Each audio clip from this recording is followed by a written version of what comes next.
మీ నవ్వుల రారాజు కాకినాడ. నటుడిగా ప్రస్థానం మొదలుపెట్టి 20 సంవత్సరాల పైమాటే.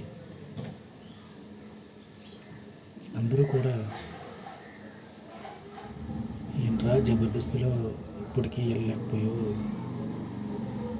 నీకు హాస్యం అంటే చాలా ఇష్టం కదా, దాంతోపాటు నువ్వు చాలా బాగా చేస్తావని అందరూ అంటూ ఉంటారు. అయితే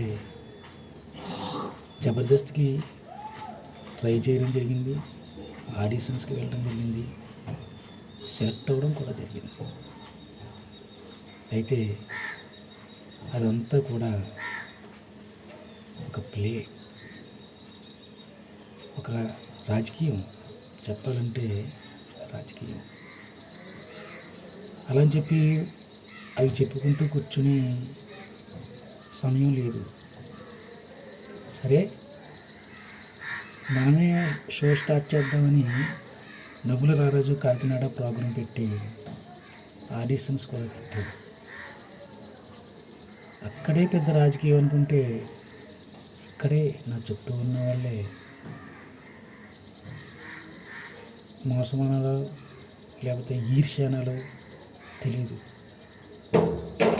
తెలియకుండానే మోసపోయారు. అయినా నో ప్రాబ్లం.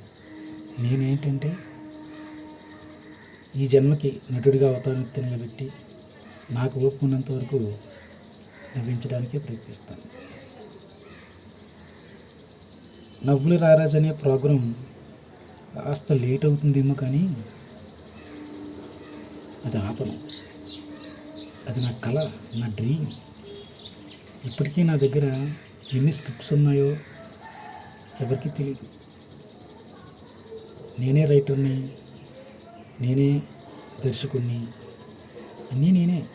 కానీ కోట శ్రీనివాసరావు గారు అన్న ఒక్క మాట గుర్తొచ్చి నేను బాధపడటం మానేశాను. ఆయన అన్నారు, పెద్ద గుమ్మడికాయంత ప్రతిభ ఉన్నంత మాత్రాన కుదరదు, ఆవగింజంత అదృష్టం కూడా ఉండాలి అని. సో అది లేదనుకుంటాను, కానీ మీరు ఆశీర్వదించాలి. నవ్వుల రారాజు కార్యక్రమాన్ని త్వరలోనే ప్రారంభిస్తాను.